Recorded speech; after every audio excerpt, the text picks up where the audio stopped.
En el siguiente video se muestra la simulación de nuestro programa realizado en Arduino, donde nosotros trabajaremos el efecto de sonido. Entonces, como principal tenemos de entrada un sonido que será conectado al osciloscopio, donde después de aquí será prevista la frecuencia de su señal en color rosa. En otro punto, ese mismo audio será conectado al Arduino, que al conectar en posterior al osciloscopio volverá a recrear nuestra señal, pero ahora sin ruido.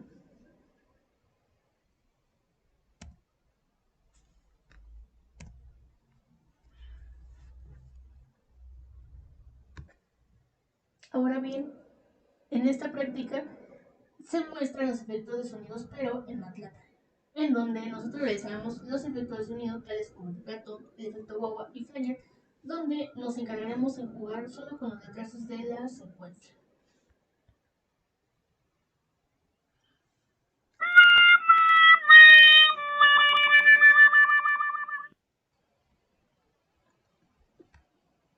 En este punto se muestra el efecto de vibración.